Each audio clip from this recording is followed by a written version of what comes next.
Joining us today, we have Ray Lloyd, formerly known as Glacier. Ray, thanks for joining us.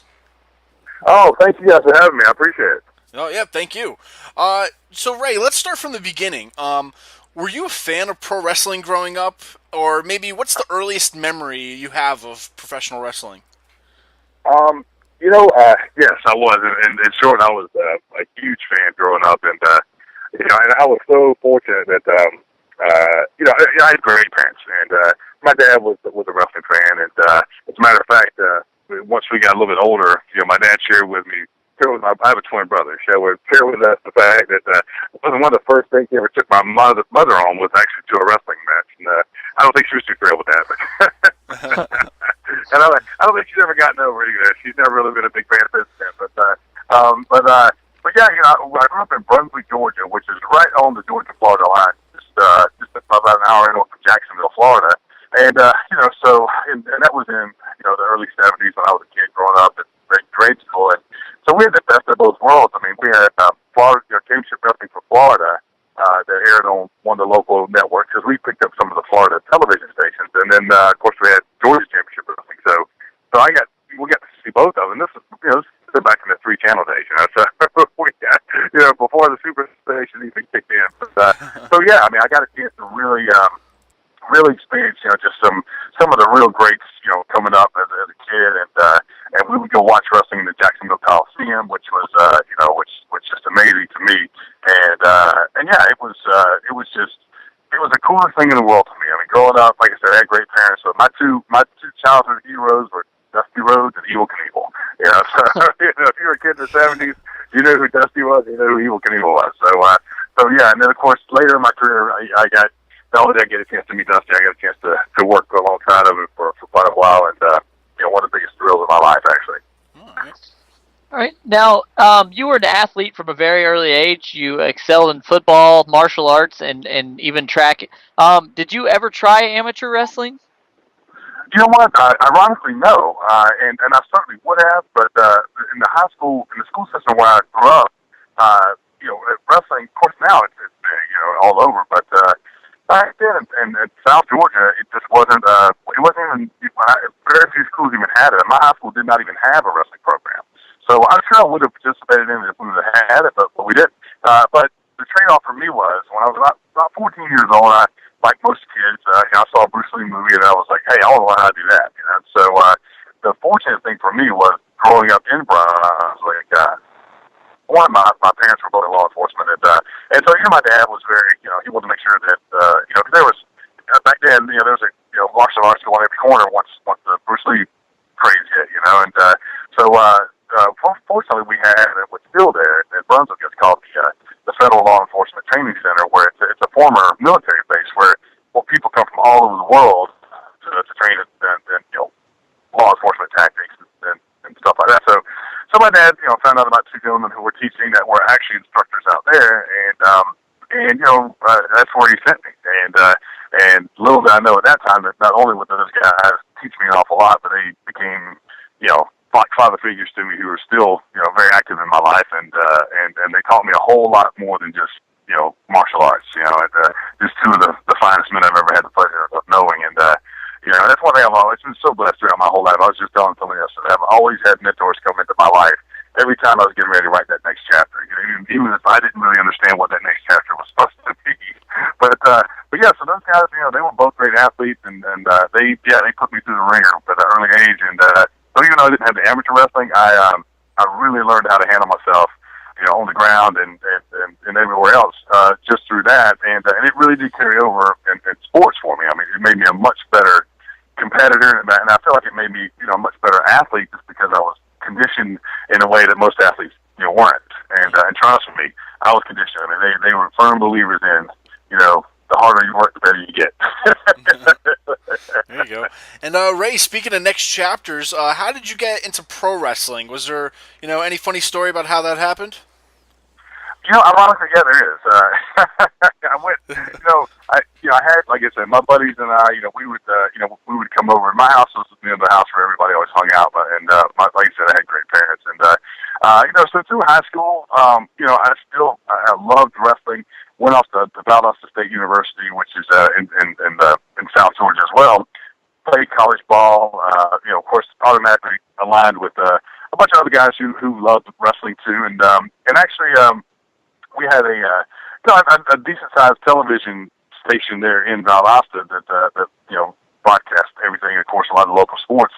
And I was getting it was about my junior year in college, and they started actually taping a wrestling show there, an independent wrestling show, on Saturday mornings. And so we would get together, and I think they usually take like I remember right, like every other Saturday it would take two shows, and one with there, one Saturday and the next, and we'd get together, a bunch of football players, a bunch of baseball players.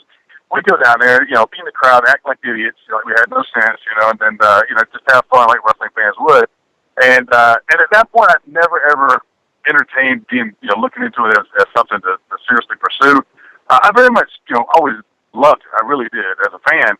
But I honestly, I was just telling someone over the weekend, I honestly didn't think I was tough enough to be a wrestler. You have to understand, this was before the internet. This is in 86, 87. Mm-hmm.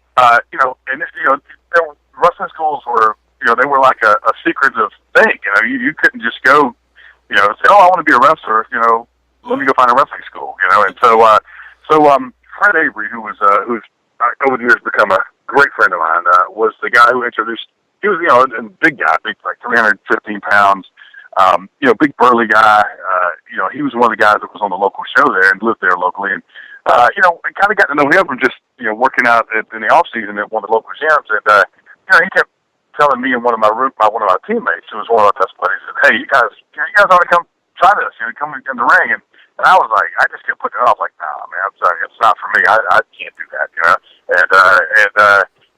It was weird. I look back on now how much I resisted it, But then, he finally talked us into it. April of '87, we finished playing ball our senior year, and I was kind of twiddling my thumbs, going, okay, I'm going to graduate in a couple of months. What the heck am I going to do with my life, And I was planning on probably becoming a teacher, but that honestly, I wasn't thrilled to death to be doing that. I mean, I was just kind of like, well, I'll leave the job because it's my degree, And I can honestly tell you guys, and I mean it with you have. I'm sure you guys have had those aha moments in your life when the light just goes off, for whatever reason. And we went over to Fred's house, and he had a ring. He handpicked some guys to train. Of course, after I got trained by him, I realized he was a very, very good amateur wrestler. He wrestled in high school, and he looked the part of this big burly guy. And he didn't his gimmick was not any of a polished wrestler, but he was a very good amateur wrestler. And so he basically had this ring, and to this day, it is the hardest ring I think I've ever been in my 27 years of wrestling. Oh my God, it was just the most least forgiving ring there was. But I can tell you it was in South Georgia, so by April it was already unbelievably hot, and he just put us through the ringer, and and I think he really was kind of smiling while he was doing it, thinking either they'll come back or they'll be gone, so ironically we broke in actually as a tag team. We trained as a tag team, which I don't know if I've ever known anyone that did that, but I can tell you I remember like it was yesterday. I was sitting on the edge of that ring, one slap out, and I remember just thinking, this is what I'm supposed to be doing. Right here. This is what I'm supposed to be doing. I don't know how to do it. I don't know what I'm doing, but this is what I'm supposed to be doing. And really, I mean, because up to that point, literally up to that day, football had been my entire life. And, it paid for my college and everything. And I can honestly tell you, in that moment, football took a huge backseat to wrestling. And I said, that's when I started setting my goals. And at first, it took me a little while to realize, could I still do this? Because I mean, we trained for about 5 months straight, and it was hard. It was really hard. And of course, we were going into even the hotter months then, and it was outside. And then there were some other schools that we found out about that Fred would take us to and train. But yeah, it was tough, man. It was really tough. And I look back on it now, and I'm glad it was because if it wouldn't have been tough, I don't think it would have meant so much when I finally got my break, to know that I earned my right to get there, Yeah. Now, early on, like you're saying, you started out kind of as a tag team, but who were some of your favorites that you got to work with early on in your career? You know what? I was so unbelievably blessed that Ben Masters, who's a buddy of mine still, he started a promotion called Peach State Wrestling. It was pretty much a South Georgia, Middle Georgia promotion. But he was a really good businessman. His father was a good businessman that ran like a local business there. So his dad taught him how to be a good businessman. So, he was one of those rare things that you find in the wrestling business. He was an honest promoter, and he was a good promoter. Yeah. and, and he was younger. And so, he ran great shows about a year and a half into our journey, because Fred was booked on those shows a lot. Fred started booking us and started getting us booked. And, we had a good look. I mean, we were both, my tag team partner was a guy named Richard Swain. We called him R.D. Swain. And, if you can remember kind of what Jethro looked like on the Beverly Hillbillies, I mean, he looked like that. He was kind of like a good-looking old country guy, So I was kind of like the more like the blonde-haired all-American guy. He was the dark-haired kind of country boy look. I mean, we fit great as a tag team. And, Yeah. And we were in great shape. We just finished playing college ball. We were both, about 240. I mean, we good size. So, we had a great look, and, but we really came in at the end of the territory system. And Ben had kind of a territory that he had developed, and it was just, I'm telling you guys, it was probably the most pivotal point in my entire life as far as my career, because, the locker room, the people that Ben brought in were guys like Mr. Wrestling Number 2, Bullet Bob Armstrong, Ted and Jerry Oates, Ted Allen, who was just a mass nightmare. Just he initially brought in, Big Boss Man. He brought in, Abdullah, guys along that level. Junkyard Dog. He brought in, as soon as these guys would their contract, they'd be out of contract for whatever long, he book them. And so Chase Donovan. These guys that have literally their whole careers, their whole lives have been wrestling, and Ricky and Robert. So I mean, just the unbelievable wealth of knowledge that was just hanging out in the locker room. So, we did the smart thing. We weren't the smartest guys around, but we were smart enough to watch the matches, and then ask questions. I learned early on that pretty much everybody in the wrestling business loves to share what they know. And so I wasn't shy about that. I would ask certain guys to watch my matches, and then I would just pick their brain, and so that was such a pivotal part of our career, was being able to. Tommy Rich played a huge role in my career early on because of Peach State Wrestling. And, so guys like that we had access to that, unfortunately, because of the way wrestling is now, the young guys just don't have that. And that's really, in my opinion, what's caused the business to be so watered down on any level, is because you just don't have that feeder system and that territory system like they used to be, and it's disappointing. So I feel like I really, really lucky to have experienced that near the end of it, Sure. And now, Ray, after working several promotions and being on the independent circuit in '96, you landed back in WCW, but this time things were different. How did the character of Glacier come about? You know what? You know what? It's a funny story. Someone else got to me because Lexington had their gym. They just in Atlanta, and so I was once again I wasn't the smartest guy around, but I was smart enough to go, hey, all these guys are working out at Lexington gym. Why not join that gym? Yeah. So I was really good friends with Disco. But like I said, we had there was a promotion in Atlanta called North Georgia Championship Wrestling, and back in that era, they had a Joe Pedicino, who was a big promoter in the Southeast back in the day, in the 80s. He was able to book a series of television shows in Atlanta that ran, so you would have all the wrestling, and then he shot a very low-budget wrestling show in Atlanta, and he put that in there, on Saturday night in the middle of all the high-end programming like WWF and all that. So even though we weren't making any money, all of us had become like local stars, in a major city around Atlanta. And it was the guys on that group that came to that group were me, Bagwell, Disco, Scotty Riggs. There's a few other ones. I mean, just all the young guys that came through there. Luckily we all got a chance to go to the top group. But I became friends with Dallas Page because of working out at the gym.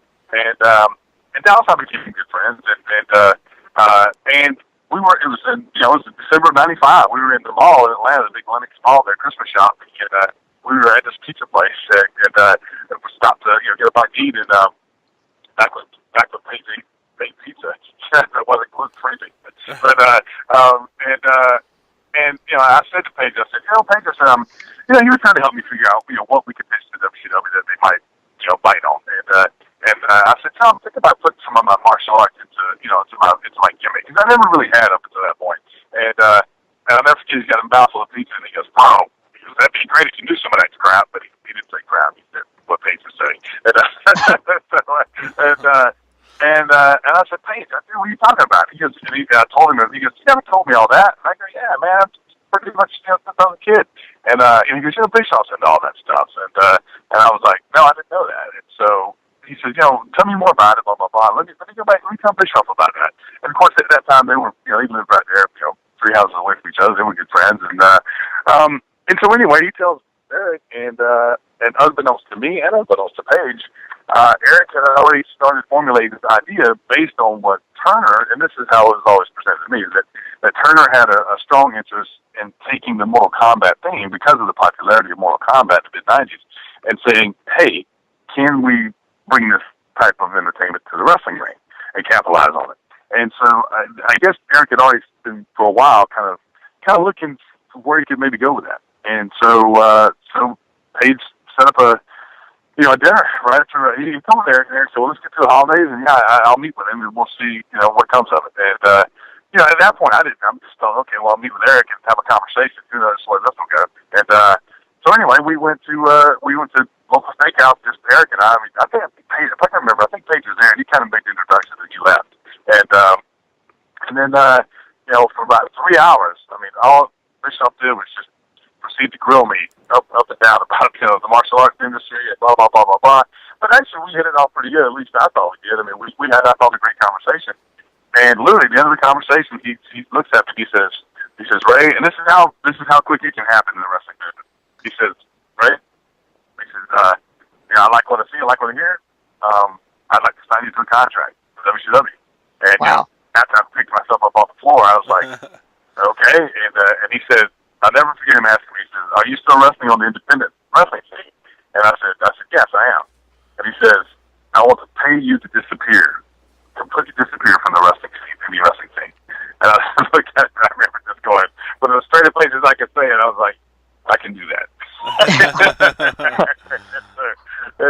But I had a really good job at the time. I got out of teaching, and I was the fitness director for the Atlanta Athletic Club, which is one of the top private country clubs in the nation. And so I had a really good job, and I was about to give that up, even for some harebrained wrestling contract if it wasn't anything decent, And as much as I wanted it to be, I wasn't gonna take anything that wasn't, because they were known for that too. They sometimes offer a deal that was, it was a contract, but it wasn't necessarily a great deal, And so anyway, kind of fast forward through all that. They came in with a pretty good deal, and even Eric said, you don't even have to quit your job. Just disappear, just stop wrestling, and don't explain to anybody why you're doing it. Just owns the word. And then, of course, me and Dallas started working together on it, and then that's when I had met Canyon before, but then that's why I really started to get to know Canyon.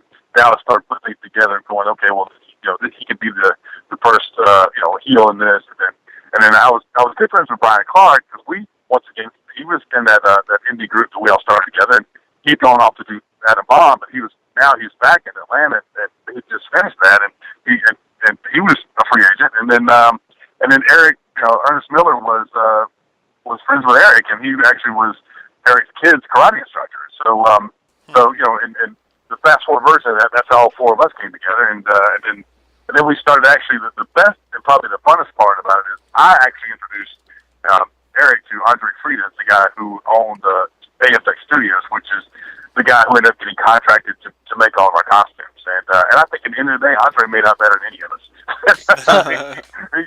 He's expensive, and it's because he's good, and man, I know he made a lot of money off of WCW, but the great thing about it was he had a really cool special effects studio, and Eric just loved the fact that the buzz was starting to get out, and nobody, because this was right really before the internet really took off.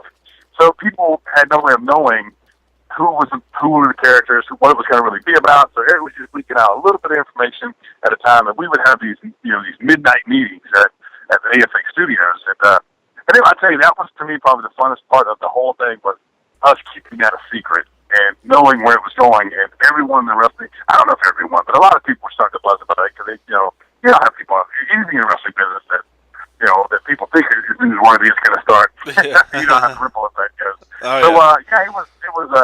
And at the end of the day, the best part about it was I made some great friends. Canyon went on to be one of my very best friends, and I missed him every single day. But me and Ernest are still good friends. We still bust each other's chops every time we're on the phone with each other. And I don't talk to Brian that much anymore, but we send each other messages on Facebook, and so we stay in touch, but just not haven't seen him in a long time. But so yeah, and of course me and Paige are still like family. So it was a great ride. Nice. Now, you broke a lot of new ground during your debut process, like you were just saying. Did you ever worry that you wouldn't live up to all that hype that they were putting out there? Every day. I can remember Arn Anderson saying to me one time, and Arn helped me out a lot early on in his advice, and I'll never forget him saying, he says, damn, man, that entrance is really, really awesome. He goes, but my God, you just got to be able to walk on water to follow that. And he was right, because the entrance was, it was an entity in it by itself, I remember Scott Armstrong coming up to me one time saying, and the Armstrongs, I've always, thank God, they've always been so good to me since the very beginning of my career, because of Beach State Wrestling. We all kind of came through the ranks together. And I'll never forget Scott Armstrong saying to me one time, like, man, my kids don't have an idea who you are, but boy, they know that entrance. Yeah. but yeah, and once again, I was just explaining it to someone earlier, because I love it when people say, oh, the whole Glacier thing was a flop or whatever, and listen, you gotta have your critics, but at the end of the day, I was employed there for 5 years. I was there during the greatest era of wrestling. I was a solid mid card talent. I was there during all those great moments of the NWO period. I always tell people, if you want to call it a flop, then by all means call it a flop. But I was the first guy to ever really have a mega entrance. I was the first guy that I can remember to ever wear a colored contact that now seems to be so common. Yep. I was the guy who really had, the first guy who had a really elaborate costume. I mean, Vader had his thing, which was still very, very cool, but very few guys had an elaborate costume. And one of the things that could have been done differently, sure. And did it work out exactly like I hoped it would? Of course not. But then again, I don't know any guy's career that worked out exactly like he hoped it would. So, at the end of the day, for me, I am incredibly grateful for the opportunity. And there were way, way many more highs than there were lows. And like, once again, everything took a backseat to the NWO when that hit. Everybody else was just, and we were all just hanging on, because the NWO wave hit, and of course we all know how that went. But that to me it was a very, very proud time in my life to be able to be on the roster with all of literally some of the greatest talent in the history of this industry, and be able to hold my own night after night for 5 years. And that was what was special to me. All right, now Ray, the stories of the cost of your costume and entrance have taken on a life of its own. Were you surprised at the amount of money they used to make Glacier a household name?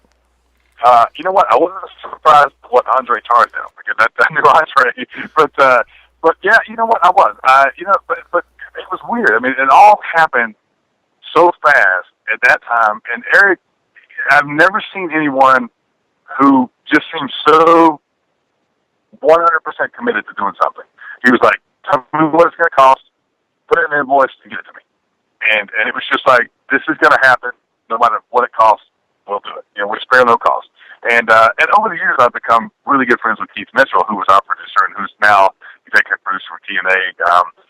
And Keith was the first one that ever really explained to me the cost of the entrance. I mean, and I'm just going to tell you, basically what he's told me is, that entrance was almost $500,000, around $400,000 for that entrance. Because you got to think back then, I mean, nobody had the big entrance. So, I mean, it was a new type of thing, and they were having to haul that laser system. And I'll never forget, we go backstage, and they'd have that laser system, like, they would have to keep it really cold. So I guess because it wouldn't overheat. I don't know anything about that world, but but I know they had to fly in like 3 specialists every show just to run the lasers. It was like $10,000 just to bring those guys in for each show. And so essentially every time my interest appeared on TV, it was costing at least $10,000. That's not accounting what it took to get everything there. Wow. So the upside is that's why I didn't do a lot of house shows at first, because they were Eric. That's why you realize, like, nah, I'm not spending all this every damn house show. Yeah.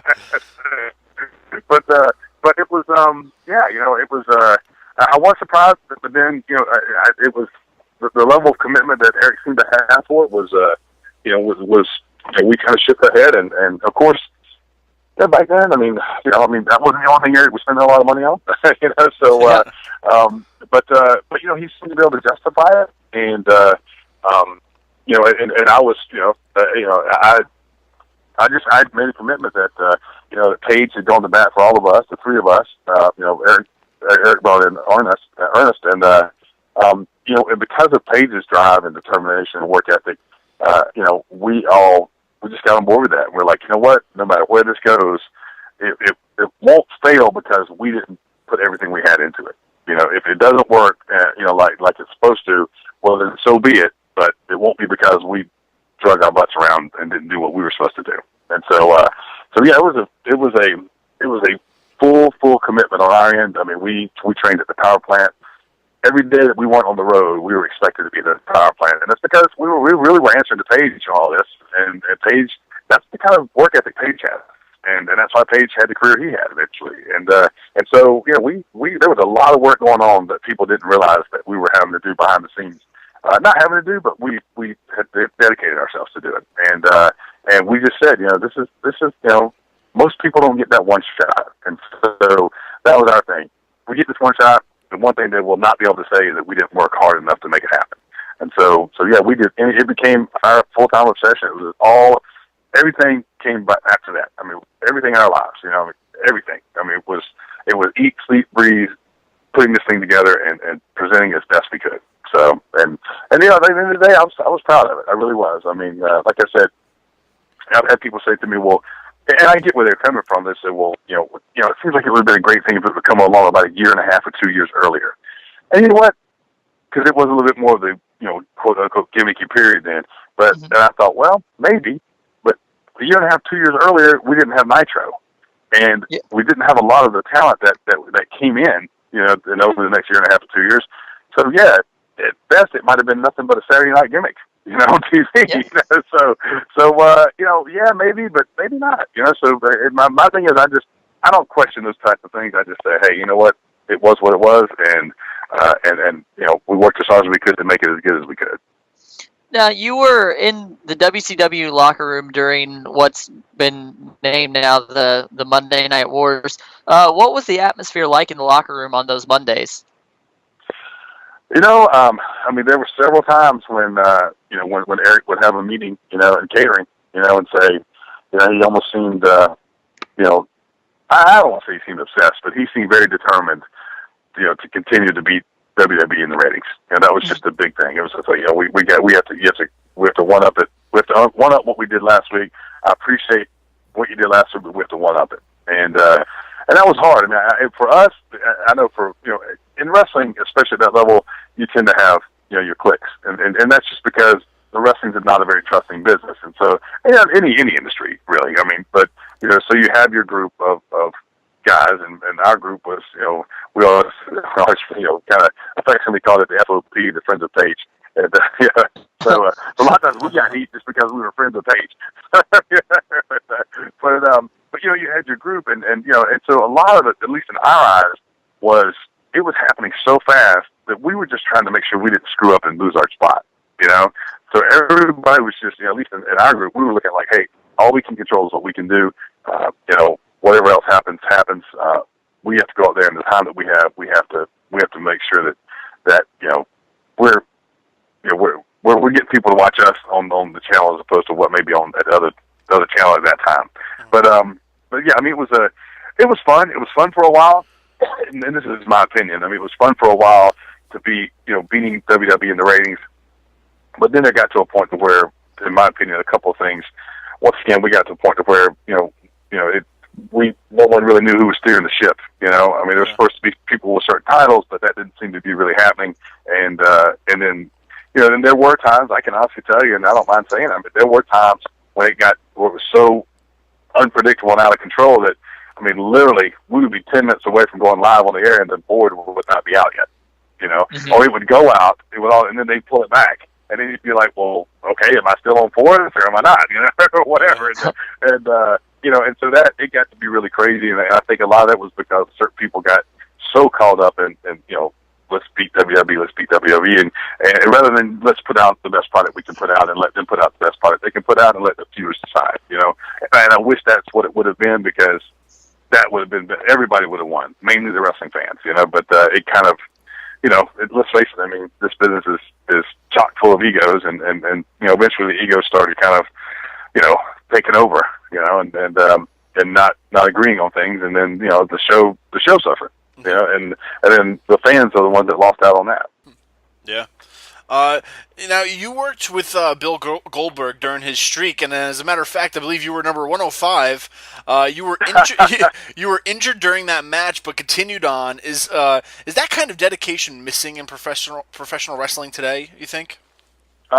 You know what? It's funny. I mean, I just watched a little clip of the podcast that Austin did with Vince McMahon, and I don't know if you guys saw it, where Vince said that he felt like, you know, that the millennials don't seem to be as hungry as the guys in the past. And did you guys see that clip? I don't know if you saw it. Yep. And you know, and I started thinking about that, and I thought, you know, I don't know if I necessarily 100% agree with that, because I don't want to sit there and say, oh, you know, I don't want to be one of those guys that said back in my day, you know. but you know, for me, you know, during that period, I know that you know, I mean, nobody remembers that moment more than I do, but you know, for me, it was my first time. You know, I helped kind of, I didn't say I helped train Bill, but I was down at the power plant a lot when Bill was training. And so I got to know Bill and become, you know, good friends with him, and certainly interject and try to offer what I could to fast track him to where he needed to be. And so I was always like, hey, look, you know, and Bill was he was really into MMA back then, and you know, he eventually opened up a gym, and so Bill was he was fascinated by the martial arts. At least he seemed to be to me. And so, you know, I was always like, well, yeah, put us in there. I don't care. I mean, you know, I had this, you know, Bill comes along a little bit after me, and I'm thinking, okay, well, if it's my time to help someone else shine, then by God, let's do that. You know, if it helps, if it gives the fans what, you know, I'm always a believer that fans deserve to get more than their money's worth. If we can give them more than their money's worth, then they'll want to come back. You know, and so I've always been a team guy in that sense. It's whatever, I don't care. You know, whatever gets the people feeling like they got more than their money's worth. So, you know, there was, you know, so Eric, you know, there were very few people that wanted to wrestle Bill for one thing. They were, I mean, Bill was, you know, Paige always says, you know, when Bill Goldberg goes out in front of that audience, nobody believes Bill Goldberg more than Bill Goldberg. Trust me. I mean, and he was an intense guy and built like a rhinoceros. So, but I always enjoyed working with him. I did. I mean, we wrestled 4 times on TV, and Bill won all 4 times, but then again, he won against everybody. But once again, it wasn't about winning or losing. But when it was in, I believe it was in the Ice Palace in Tampa, and I was, you know, I got put in the main event spot on Monday Nitro in the middle of the ratings war with Bill, and I was like, you know, I'm not blowing this. I don't care what happens. And so, you know, we had the incident where, you know, I went to leg sweep him, and he just happened to be playing all of his weight on his right leg when I went to sweep his right leg. And, you know, I mean, he's 295 pounds at that point and, you know, built like a tree. So, you know, and that was a little too far away. So it was just everything for the perfect storm for an injury, you know, and, you know, if you go back and watch the tape, you can see where, like, as soon as he does bump on it, but it was like a delayed bump, and I reached out and grabbed my knee, and I just remember saying to myself, you know, I can't repeat exactly what I said in my head, but I basically said, "Screw this! You know, this is live TV. We're in the main event. I can't lay down here like I'm hurt. I mean, I just can't do it. You know." And so I just said, "It's not going to do me any good to tell Bill. Let's just keep going." You know, and so and it wouldn't have done any good because Bill at that point was still, you know, still kind of just learning everything. You know, so and he learned at an incredibly quick rate, just like Ernest did. I always say that, you know, nobody gives Ernest credit for learning how to do what he did in less than a year's time, you know, and he learned what I learned in 9 years. He learned in about 8 months. But and Bill was kind of the same way. So, I just said, well, what's Bill going to do? If I tell him, probably freak out, So I just said, I'm not going to say anything. I just luckily, it's one of those things where, your adrenaline's pumping and I'm also hoping it's not as bad as I think it is. And, so we finished the match and literally, like, I remember rolling out of the ring, and I believe it was Billy Silverman was the referee, and he comes over and basically stands next to me, and I put my arm around him, and at that point, when reality kind of set in, I mean, I literally couldn't walk to the back, without his help, and flew back to Atlanta and got looked at, and had surgery. So, took a few months off and got right back in there. So, but yeah, it was, so I never go around going, oh, I was a tough guy. It was just because, I was a team player, and I was like, here we are, the main event. I know how important this is, and I'm just, it'll be fine. I'll worry about that later. Because I got up and I was like, okay, I can walk. All right, let's finish this and worry about that when we get in the back. So, gotcha. Now, aside from Bill Goldberg, who were some of your favorites to work with in WCW? Obviously Canyon. I mean, I probably had the best chemistry in the ring with Canyon that I did with anybody in my career. I really enjoyed working with Ming and Barbarian a lot. Ming is still has become a very dear friend of mine. He lives here in the Orlando area, and I see him pretty regularly. And I was just always amazed at those guys who literally, everybody knows. I mean, those are two of the baddest cats in the jungle, and they could rip anybody apart. And to be that big, and that's when people always, I have a hard time with anybody that says, "I just wrestle stiff." And I go, you know what? Those guys could say that, but they don't. So if they can get through it and they can take care of anybody, there's no one else that gets a pass on that in my book. Yeah. So, I learned a lot from.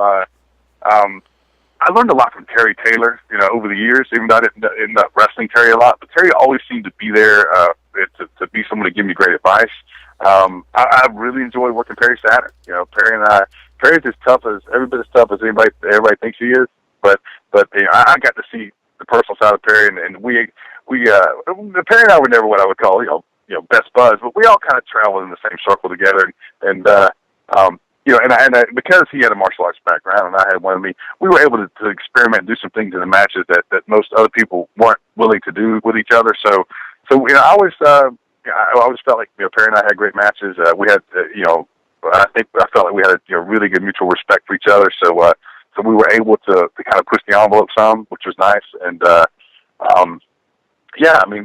I would say, I always look forward to when I got to Wrestle Canyon because people always say that certain people you wrestle like a night off. It was not a night off because trust me, he came full speed, and people tend to forget too. He was 6'4", 260. He was a big guy who could move.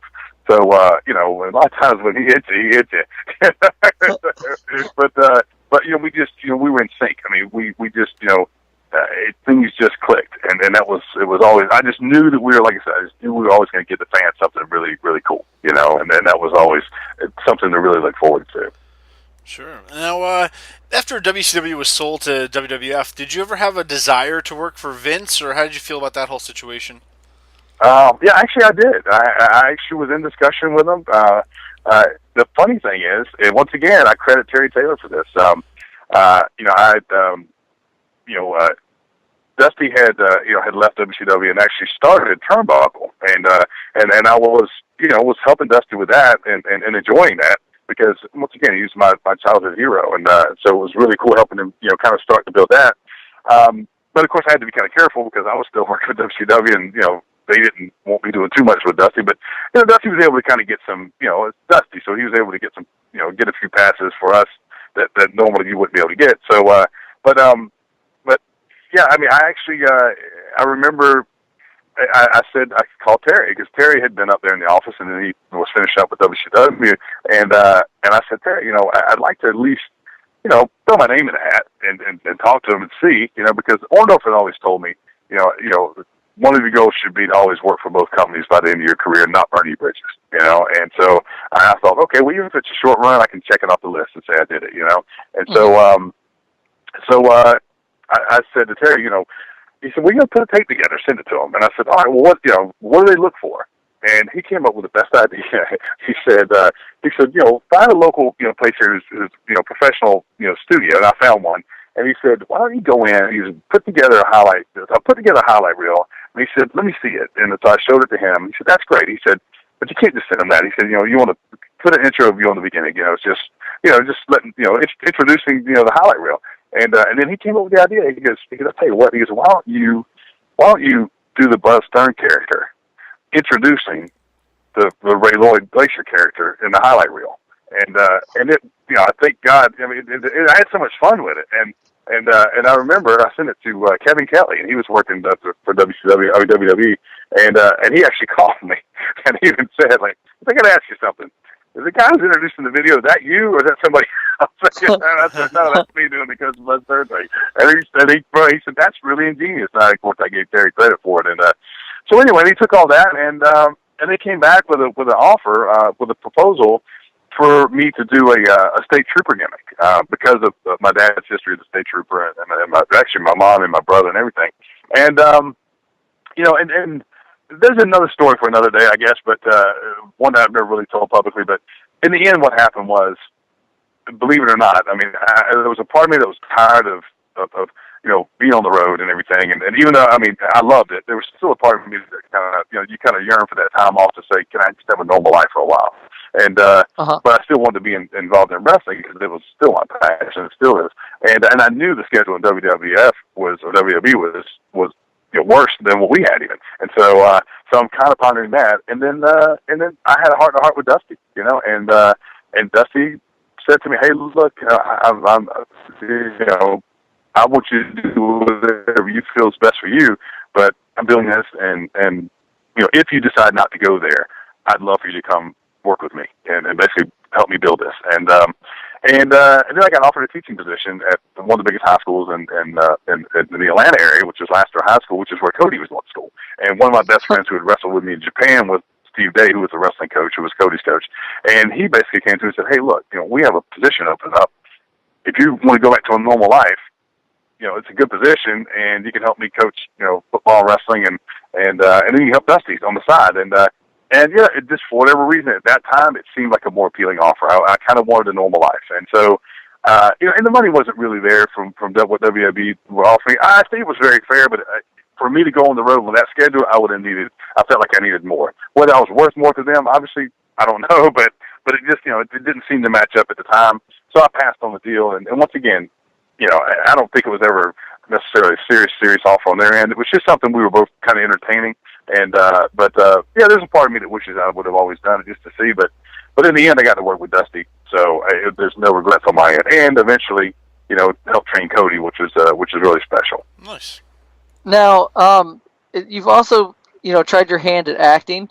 You were on Burn Notice, which was a really cool thing. Do you have any current any current projects that you're doing, or?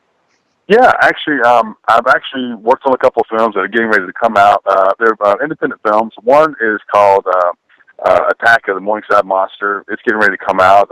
It features, what's his name, Nicholas Brendan from Buffy the Vampire Slayer. He's in it. Tiffany Shepard, she's like one of the big screen queens. She's in it. So it's actually pretty well done. It also stars Rob Pralgo, who's one of my best friends for the last 20 years, probably the busiest working actor out of Atlanta these days. He plays one of the main roles, but and it's kind of like it's a little bit of a small town horror film, but with a good story behind it. And then I actually just posted something on Facebook today, a film I did. We shot it about 3 years ago, and it's just now, getting to come out. It's called Freebird, and it's actually like a My Name Is Earl type redneck comedy. And it was fun for me because I typically play the bad guy, just because I'm I have a little bit of size on me and everything. But this part I actually got to play. It's like four redneck buddies who are certainly not the smartest guys in the world. They try to pull off this robbery, and of course it's called the comedy of errors. But I got a chance to work with some really, really good actors that a couple that were brought in from LA, and just some really, really great actors. And it's a really good film. It's gotten some really good reviews. So a Freebird is getting ready to come out. Attack of the Morningside Monster is getting ready to come out. Yeah, and I'm looking to, kind of hope I can get back in that groove a little bit more and do some more. I mean, that's really my passion is to perform, and as much as I love wrestling, I'm kind of coming on. I'm actually going in Monday. This is news I haven't shared with anybody. I'm actually going in Monday, 6 days from now, to have a total left hip replacement. So going into, I've been putting it off for a few years, and it's finally caught up with me. So getting a new hip on Monday. Oh, nice. So, good luck with that. Thank you. Yeah. There's a long-standing tradition in pro wrestling for ribs and pranks played by wrestlers. Is there any one rib that maybe you could tell us about that you fondly remember or anything like that? You know what? The one that always comes to mind when people ask me that is one that we did up in, I believe it was after the World War III pay-per-view. It was in like the Auburn Hills, Michigan area, and it was in the winter, and you can imagine, it was a ton of snow on the ground. And when we were all in the area, we stayed at this one hotel, and you understand, we were all just trying to make names for ourselves then. I mean, you had all the Lucha guys, you had, Eddie,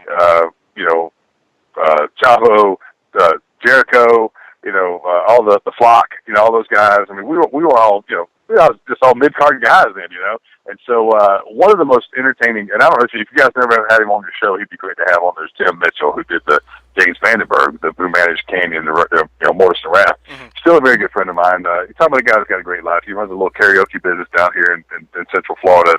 That's exactly what he should be doing. But but he's always a guy that you can always rib, and he never would take it personal. But that's who you want to find. If you find somebody you can rib, and he'll laugh along with you. And so and anybody that knows Vandy knows that. I mean, he can put away some alcohol. So this is after the pay-per-view. We all go somewhere, to get a bite to eat, and we, of course, we're all, drinking and eating a little bit. And but Vandy had drank a lot. And he was pretty tired, so he went to bed early. And Canyon was everybody roomed with each other on the road just to cut expenses down. So, and they were best friends. They had been friends way before WCW. So Canyon was out with us, and Vandy had gone to bed like even before he left to come out with us. So he was like, "Look, Vandy's asleep in the hotel room." He said, "Why don't we go back to the room?" And we're like, "Well, I'll get like huge like snowballs, and we'll surround the bed. And there's a light right by the door. I'll flick the light on, and when he wakes up, let's just all bombard him with the snowballs." So, as childish as it sounds, but once again, it's late at night. We're all tired. We've had a few beers, and so it's me. It's Kidman. It's Canyon. It's Jericho. Sick Boy. God, who else? I mean, I think Chavo may have been with us, but it's a good group of misfits, and so we all got in. I think it was Jericho who had got the snowball like the size of a soccer ball. I mean, it was like the biggest snowball I think I've ever seen. And so we're thinking, this plan will work great. We'll get a good laugh out of it. Vandy won't take it serious. So anyway, we just circle him like a cult ceremony or something. He's still just knocked out, And so Canyon, and there was a light on, thank God, over by the vanity where the sink was. There was a little bit of light in the room.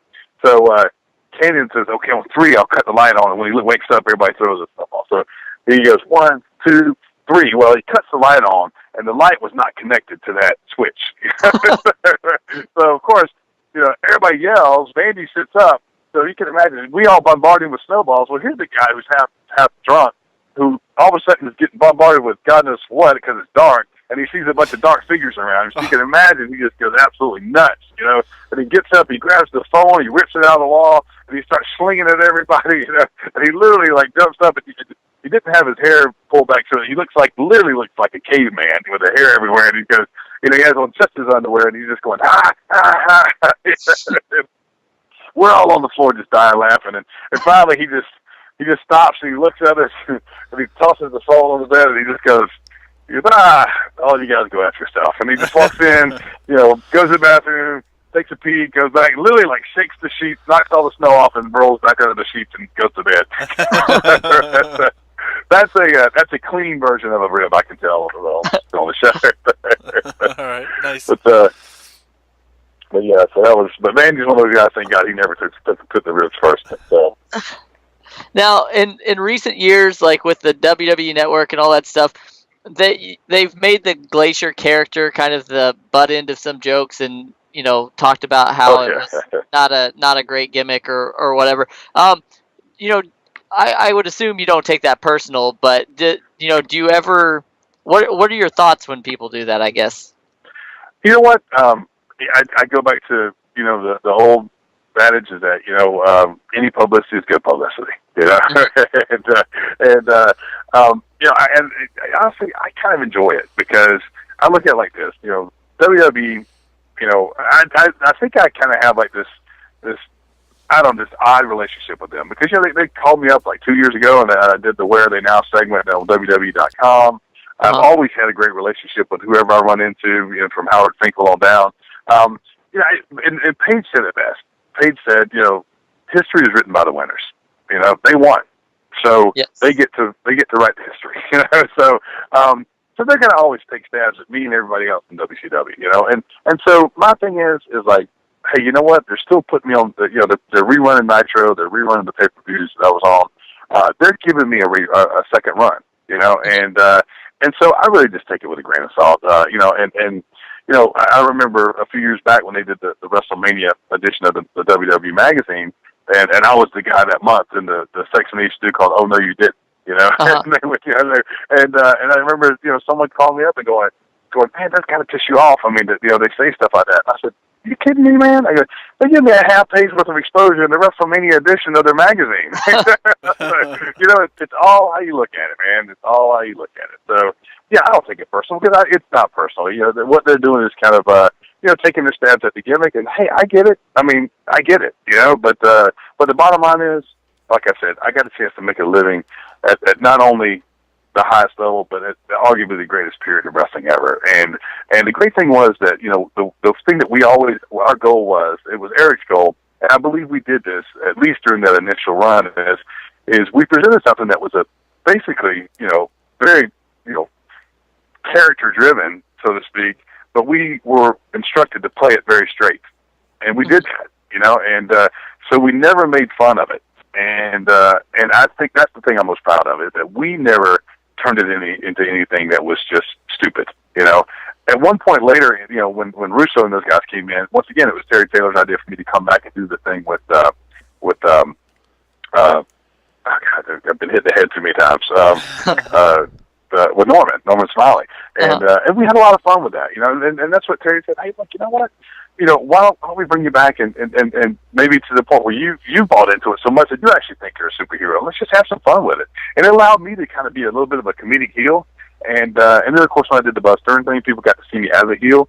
And I think people finally realized, well, hey, he's not just a one-trick pony, So yeah, but at the end of the day, I can tell you guys, the overwhelming majority of the people that come up to me and talk about the Glacier thing, it's, the overwhelming majority of them really enjoyed it and really appreciated it, really, were entertained by it. So at the end of the day, we all know that, there's no one in the wrestling business who doesn't have critics. I mean, I feel incredibly fortunate to have been at that place at that time with that group of, wrestling stars and held, like I said, earned my spot night after night after night. And, and there's always going to be people that say it was a fluke, it was a flash in the pan, it was a flop, whatever. Hey, you know what? They're entitled to their opinion, and God bless them. All right, now, yeah, go ahead. No, I was going to just follow up. We were kind of a long ways away from this, but on June 27th of next year, you're going to be joining a long list of wrestlers at the New England Fan Fest 5 in Providence, Rhode Island. Do you have anything to say to your fans that will be making the journey to see you? Because from what we hear, you will be in full Glacier outfit, right? Yeah, and once again, I think that speaks volumes about the gimmick itself. Is that I just did the Legends of the Ring convention a couple of months ago, and and I take a lot of pride in the fact that thank God I look somewhat like I did when I was on TV, but that was 15 years ago, so I'm not the I'm not the 300-pound out of shape, angry, bitter Glacier. I'm still pretty much the guy that looks kind of like he did on TV back then. So it means a lot to me that I can show up in that gimmick and people still. They appreciate it, and they like the fact that I'm willing to do that, and because I know a lot of wrestlers aren't really willing to do stuff like that. I embrace it because once again, I was a fan first. I still am a fan. There's a lot of people in wrestling that say that once you become a wrestler, you're not a fan anymore. And I respectfully disagree with that. You know, I mean, I'm always going to be a fan. I always love the business as a fan and as a wrestler. But yeah, you know, I'm really excited to be doing a Fan Fest. It's the first time I've ever done it. I'm really honored, you know, to be asked on it, because if you look at the lineup, I mean, it's a A-list lineup. It really is, and that says an awful lot about you know, the caliber of people who are putting the event on, and for the fans. And the thing that I would love to say to any fan that's listening now, or who will listen to this between now and June, is thank you for doing your part of buying a ticket. Whoever ever bought a ticket to see me wrestle, or anybody that does this for a living, because without you doing your part, I don't get to live my dream. And I'm thankful every single day of my career for the fact that fans are willing to do their part to allow me to do what I love to do. And that's as simple as I can say it. Lightning round. Who would your dream opponent be? Ricky Steamboat. Has Glacier ever been affected by global warming? Not yet. Okay, what was the worst part about your Glacier outfit? The fact that it actually weighed about 20 pounds, so when I did 3-hour appearances, they got really heavy after a while. That armor. If the UFC and MMA were around when you were younger, do you think you would have tried to participate in those? You know what? I kind of did, because I did the UWFI in Japan, and that was, you know, a little bit of the forerunner of UFC. So I got a taste of it, and I'm glad I did it early on. Right. Yes. I got enough of it. Okay, so we talked about Mortal Kombat. We want you to set the record straight right now. Who would win between you and Sub-Zero? Absolutely, I would win. I'd finish him quick. But then I get up and shake his hand and say, "Thanks for allowing me to have a good run with something that was based upon you." Now, is it true you almost became Stone Cold? You know what? That is true. Yes, it is. I actually was just flipping through the notes the other day. Andre Friedis, who came up with the gimmick, and they whittled down from 150 names. They kept whittling down. He brought me and he put together a folder of this that he gave me as a gift, you know, once they finished the design of the gimmick. And the last top 10 names that they came up with, one of those was Stone Cold. And you got to figure that this was probably early '96. So when did Austin come out with Stone Cold? I think it was late '96. Yep. You know, so, and granted, I'll be the first to say the right guy got the right name. Okay, but it is kind of ironic that along those lines, at the same time, that name was being thrown around in two different areas. So it was kind of funny. Okay. Now, what is the one question you wish people would ask you about your career that you never get asked? Wow, man, that's a good question. Man, let me think about that. I don't know. You got to stop me on that one. I would say maybe. I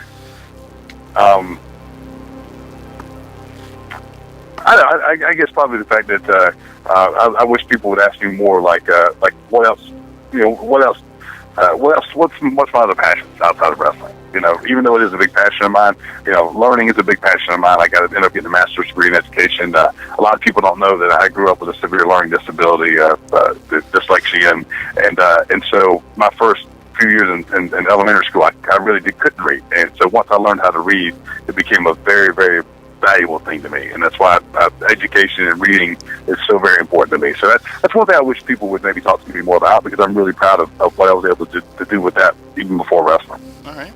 Amazing. And now, Ray, what else do you have a passion for besides wrestling? I'm kidding. Let me see that. Can I say her name on the air? No. No. You know, I do have a passion for reading. My buddies laugh at me all the time because, you know, I'm always carrying a book around somewhere. And once again, it's because, like I said, and I don't mean it to sound over dramatic, but when you've gone through a period where you couldn't read and you learn how to read, it's the greatest gift in the world, you know. And I went through that, and the main reason that I was able to learn how to read was because I had such great parents, especially a great mom who refused to listen to the quote unquote experts who said that I was, had, other serious issues, and she was like, no, that's not it. And so my mom really took the reins and found out what was wrong. But I have a passion for that. I have a passion for performing, acting in front of the camera. I get that from my mom. My mom was a really, really talented theater actress when she wasn't working full time with law enforcement. So yeah, I have a passion for that. I have a passion for helping people. I'm mentoring a couple guys right now, and I don't know if they have what it takes to make it, but I know they have I don't know if they have all of what it takes, but I know they have the heart and they have the drive, and that's a lot of what it takes. So yeah, I have a real big passion for helping people. And that's, I think, why Paige and I clicked early on, because Paige has that same type of passion. Underneath that real tough exterior of his, he's helped a lot of people, and he's continuing to do that with the DDP yoga. So those are some of my passions, helping people, performing, like I said, reading, and just, I tell you what, one of my passions is just, just living life, man. I wake up every day, and the first thing I say is, thanks, God, for giving me another day. Yeah. because I know it can easily not come, So yeah, it's and I think it's a mindset. I really try to be a positive person. I know there's like you said, an abundance of negative, bitter people in the wrestling industry. I don't necessarily get that, but I don't judge them either. I just know that I'm going to do my very best not to ever be one of those people. Lightning round. In this world today, there's tons of people who have Twitter and Facebook and all that stuff. Are there any places that fans can find you or follow up with you? Yeah, on Twitter, I am Glacier. However that works, I'm still trying to figure all that Twitter out. But I'm on Facebook. I have a fan page, but I don't update it near as much. But my personal one is just you just type in Ray Lloyd. It's like it's Ray Lloyd /126 or something like that. So, but if you just type in Ray Lloyd, use Orlando, Florida, you'll find mine.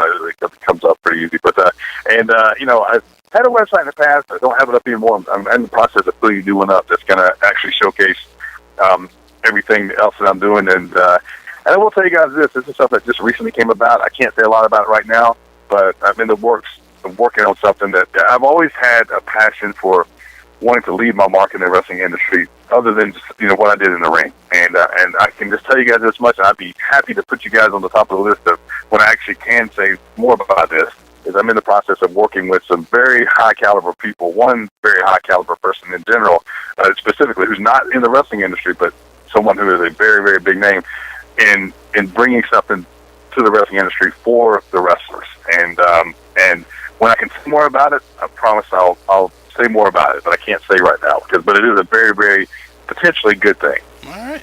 Well, Ray, I know me and Jonathan are really grateful and appreciative for you joining us tonight, and honored to have you on our show, and we really thank you a lot for your time tonight. Thank you guys. Are you guys going to be at the New England Fan Fest? Yeah, we're going to be doing live shows there that weekend. So awesome, man. Well, listen, if you guys have any space, I'd love to come back on and reconvene 6 months from now. Yeah, definitely.